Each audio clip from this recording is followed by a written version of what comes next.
Dan sekarang rasa empati aku itu nggak ada. Aku takut. Aku takut gimana kalau aku jadi orang yang jahat. Nggak punya empati dan simpati itu lagi.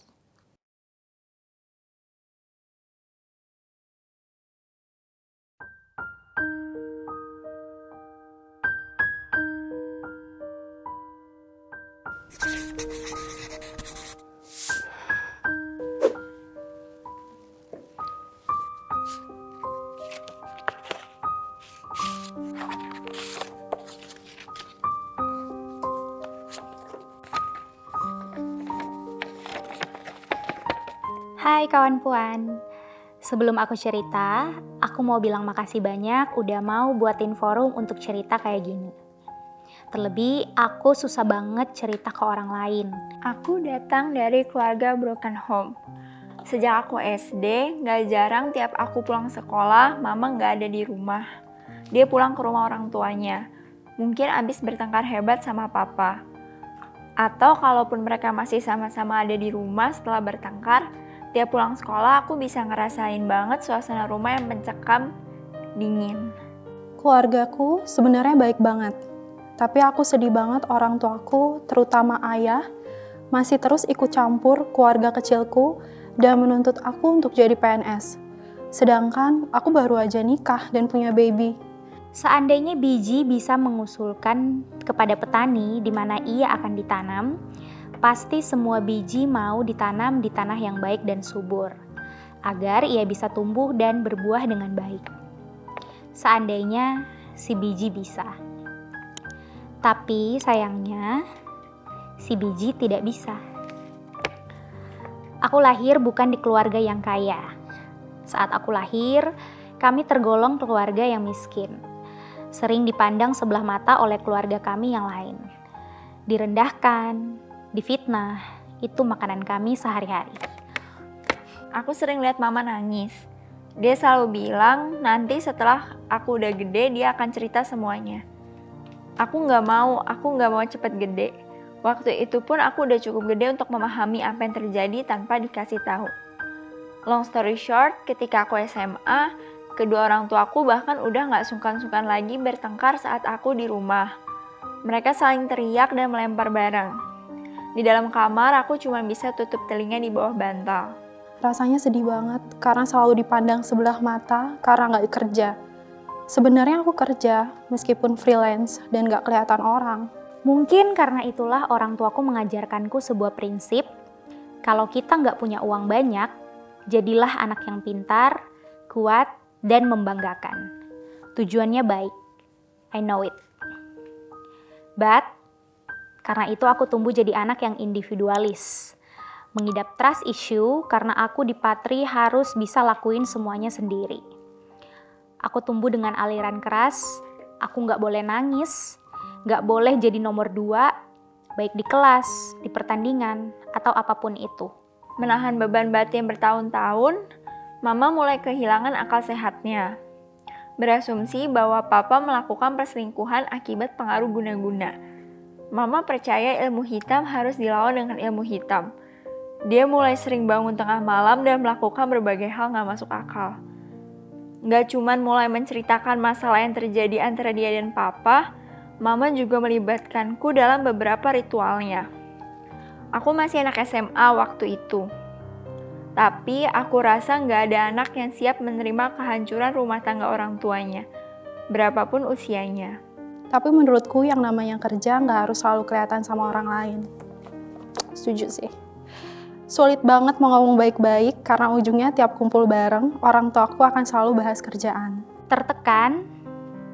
Iya, sangat. Akhirnya sekarang aku mengidap HPD, trikotilomania, dan depresi. Kadar stres aku itu tinggi. Cerita sama orang tua, hey, mereka nggak akan menerima aku yang seperti ini. Akhirnya, aku hanya bisa menunjukkan ke mereka sisi lain dari aku yang pura-pura bahagia. Padahal aku nangis di kamar mandi. Waktu itu aku cuma berharap bisa cepat lulus SMA dan pergi merantau buat kuliah. Mama berkali-kali mohon supaya aku bicara sama papa. berharap kalau anaknya memohon, dia akan luluh. Aku menolak. Selama ini aku bersusah payah menahan sedih sendiri, berusaha berdiri sendiri dan melindungi diriku sendiri. Papa jarang pulang, mama yang di rumah sibuk sama kesedihannya sendiri. Seolah-olah dia satu-satunya korban, orang yang paling tersakiti. Dia lupa ada aku. Aku menolak terlibat buat melindungi diriku sendiri, menyelamatkan hatiku karena selama ini aku selalu sendiri. Aku jadi ngerasa rendah banget, aku jadi ngerasa pilihanku sekarang gak tepat. Jadi mikir buat kerja aja ke luar negeri, terus ninggalin anak sama suami. Wah, tapi kasihan mereka. Dan sekarang rasa empati aku itu gak ada. Aku takut gimana kalau aku jadi orang yang jahat. Gak punya empati dan simpati itu lagi. Kekerasan fisik itu gak baru buatku. Ditendang, diludah, I knew how it feels. Pacaran, aku minder karena aku takut. Orang yang terdekat aku aja memperlakukan aku gak baik. Apalagi orang baru, apakah ia akan memperlakukanku dengan baik setelah ia tahu semuanya? Suatu hari waktu aku udah kuliah di luar kota, mama pergi dari rumah. Dia diusir papa karena bawa teman laki-lakinya ke rumah. Hubungan mereka jadi semakin aneh. Tapi anehnya waktu itu aku ngerasa lebih sedih, lebih sakit hati saat mama pergi sama laki-laki lain daripada saat lihat papa pergi sama perempuan lain. Kenyataan bahwa aku udah kehilangan papa sejak lama mungkin aku udah terima. Tapi melihat mama meninggalkan aku saat kita sama-sama ditinggalin papa, aku jadi cukup tahu. Ternyata sejak awal aku memang sendirian. Aku gak akan tega pergi ninggalin keluarga kecilku. Aku bingung. Aku bener-bener lagi ada di titik dimana aku merasa gak berguna. Mama memilih tinggal sama suami barunya. Papa juga membawa perempuan yang katanya sudah jadi istrinya tinggal di rumah kami. Pelan-pelan aku ikhlas. Gak ada yang bisa disalahkan saat manusia jatuh cinta.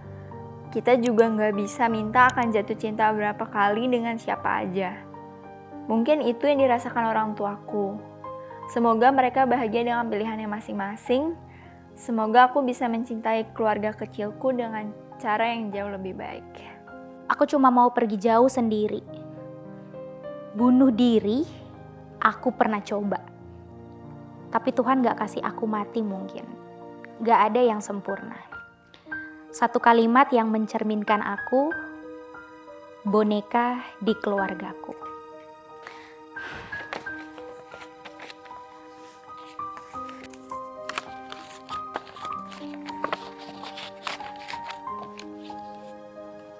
Thank you udah mau cerita. Terima kasih banyak untuk keberanian kamu. Bisa mencurahkan isi hati kamu meskipun aku tahu itu gak mudah. Dan setelah baca cerita kamu, aku bisa sedikit merasakan meskipun aku mungkin tidak 100% mengerti ya. Cuman tetap semangat. Untuk kamu gitu yang lagi bingung gitu kan, pilih mana ya? Pilihan orang tua atau pilihan kita? Menurut aku tetap pilih pilihan kamu. Dan komunikasikan ke orang tua apa yang menjadi pilihan kamu gitu. Karena ketika kamu memilih apa yang menjadi minat kamu, kamu akan enjoy gitu ngerjainnya. Dibandingkan kamu memilih untuk memilih pilihan orang tua kamu tapi nggak bahagia, lalu kamu nggak ikhlas gitu ngejalaninnya. Terima kasih sudah berjuang sejauh ini dan kamu nggak sendirian karena kamu selalu bilang kamu sendirian, tapi kamu nggak sendirian. Aku yakin di luar sana kamu kalau mau membuka diri pasti akan bertemu dengan orang-orang yang bisa menemani kamu walaupun itu nggak akan bisa menggantikan keluarga kamu. Toh kan yang dicari dari hidup apalagi gitu kalau bukan kebahagiaan kita sendiri. Semoga hidup kamu ke depannya akan lebih bahagia setelah kamu bisa menerima keadaan keluarga kamu. Dan ingat, kamu itu bukan boneka keluarga kamu. Kamu berhak atas hidup kamu sendiri dan kamu selalu berharga.